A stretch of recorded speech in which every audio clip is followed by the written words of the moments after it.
ये है दिल्ली दर्पण। नमस्कार, मैं हूं बॉबी मिश्रा और आप देख रहे हैं दिल्ली दर्पण टीवी। दिल्ली में महिला दिवस के अवसर पर education forum for women and social justice की तरफ से सम्मान समारोह का आयोजन किया गया, जिसमें देश भर की नामचीन महिलाओं ने हिस्सा लिया। इस सेमिनार में महिलाओं पर हो रहे अत्याचार और उनके समाधान विषय पर भी चर्चा की गई। देखिए हमारी खास रिपोर्ट।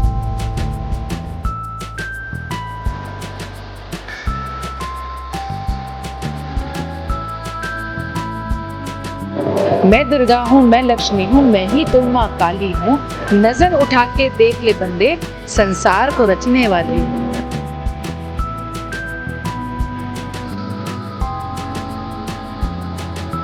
यहाँ के संस्कारों को आज विदेशी भी इसको अपनाने के लिए मजबूर हुए हैं और ये भारत के प्रधानमंत्री श्री नरेंद्र मोदी जी को मैं बधाई देता हूँ।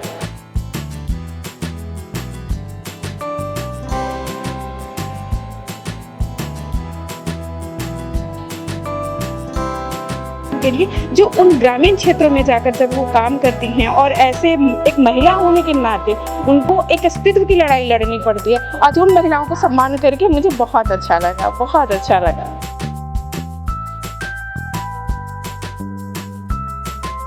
देश में आज भी महिलाओं पर हो रही हिंसा एक बड़ी चिंता और चर्चा का विषय है।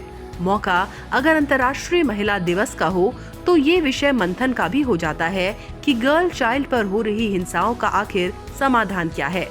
ऐसा ही मंथन education forum for women and social justice द्वारा नई दिल्ली में आयोजित हुए इस सेमिनार में हुआ।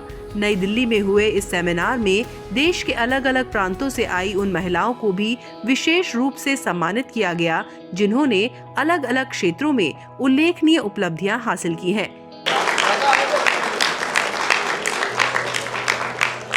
इस सेमिनार में कई सांसद और मंत्री, एडवोकेट, प्रोफेसर, डॉक्टर सहित सामाजिक क्षेत्रों से जुड़ी महिलाओं के साथ साथ पुरुष भी बड़ी संख्या में शामिल हुए। इस दौरान आयोजक इंदिरा मिश्रा और मोनिका अरोड़ा को भी सबने बधाई दी और अपने विचार व्यक्त किए।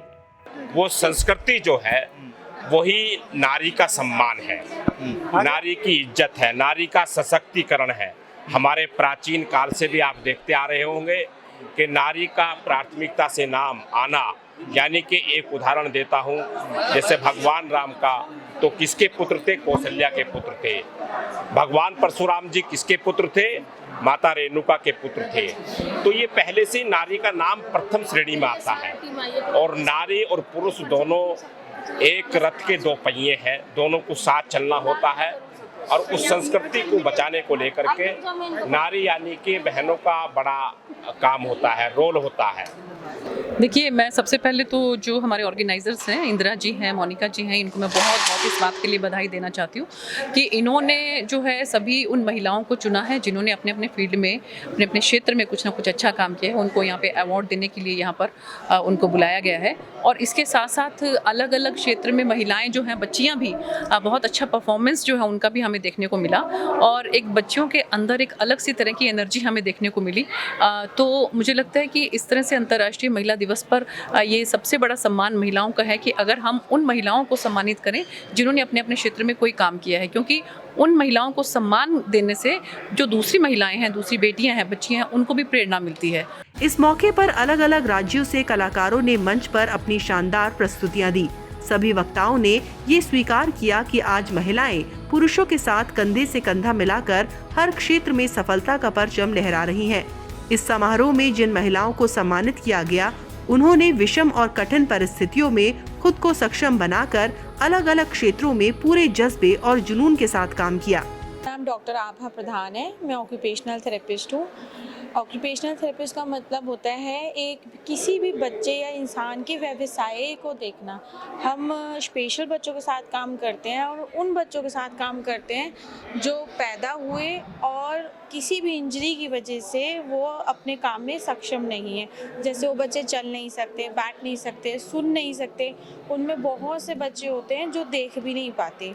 तो आज हम यहाँ आए थे, यहाँ एजुकेशन फोरम के तहत मैं अपने कुछ बच्चों को लेकर आई थी, वहाँ पे उन्होंने अपना प्रोग्राम प्रेजेंट किया था।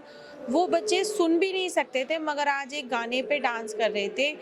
मैं सिर्फ ये शेयर करना चाहती हूँ कि हम लोग ये कहते हैं हम बहुत व्यस्त हैं, मैं थक गई हूँ, मगर ध्यान दें अगर एक उस माँ के ऊपर जिसका बच्चा स्पेशल है, जो बैठ नहीं सकता, अपनी नीड नहीं बता सकता, खाने के लिए रो नहीं सकता, माँ उसे 2 मिनट भी छोड़कर कहीं नहीं जा सकती, तो क्या उस लेडी पे बीतती होगी। वो सारे दिन घर का काम करती है, अपने बच्चे को ध्यान में रखती है, फिर भी हम उस लेडी को थैंक्स नहीं बोलते।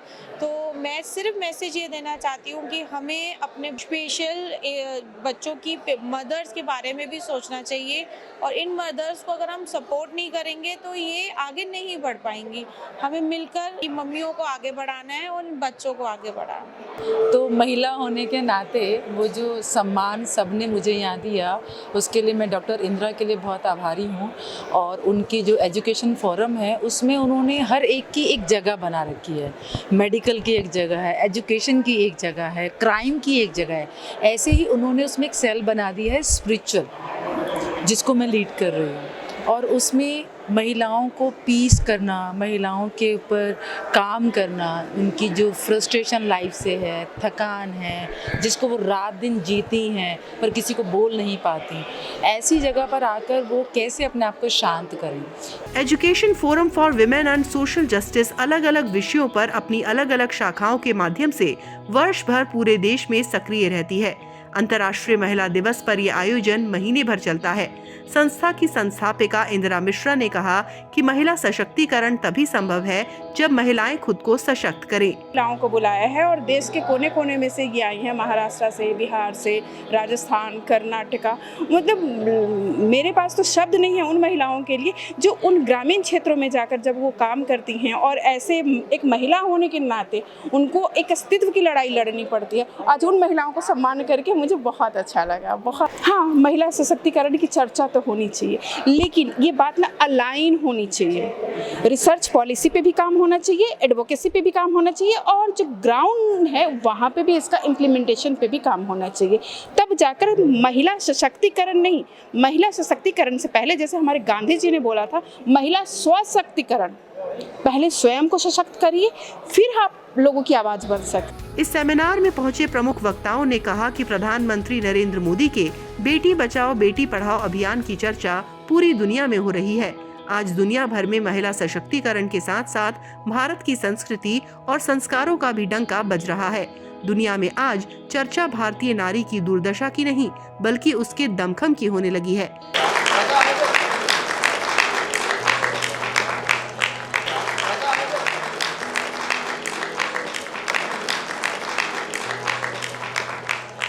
कैमरा पर्सन ऋतिक के साथ काव्या बजाज, दिल्ली दर्पण टीवी।